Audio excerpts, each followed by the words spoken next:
Waɗannan su ne ɓarayin banki masu tsayawa bakin banki suna kallon mutanen da suke cire kuɗi sannan su yi attacking ɗinsu su karɓi kuɗin.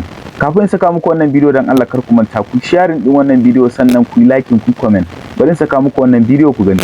Waɗannan mutanen da kuke gani an kama ɓarayu ne waɗanda suke bi bakin banki suna yin target ɗin mutanen da suke ciran manyan kuɗi sai su bi su har gida su je su karɓe waɗannan kuɗin ko kuma su bi su shiga a daidaita sahu tare ko kuma mota tare ko kuma dai wani wuri dai in dai motar haya ne za su bi su in kuma motar ka zo da shi za su bi ka baya kana tafiya suna bin ka baka sani ba suna can dama sun yi planning ɗinsu kuma sun yi planning a kanka sun gama tsara komai kana zuwa ka faka wannan mota ko da sunan za ka yi wani abu ko kuma abun nan ka fitare daga cikin motar kawai za su zo su ɗauki kuɗin su gudu.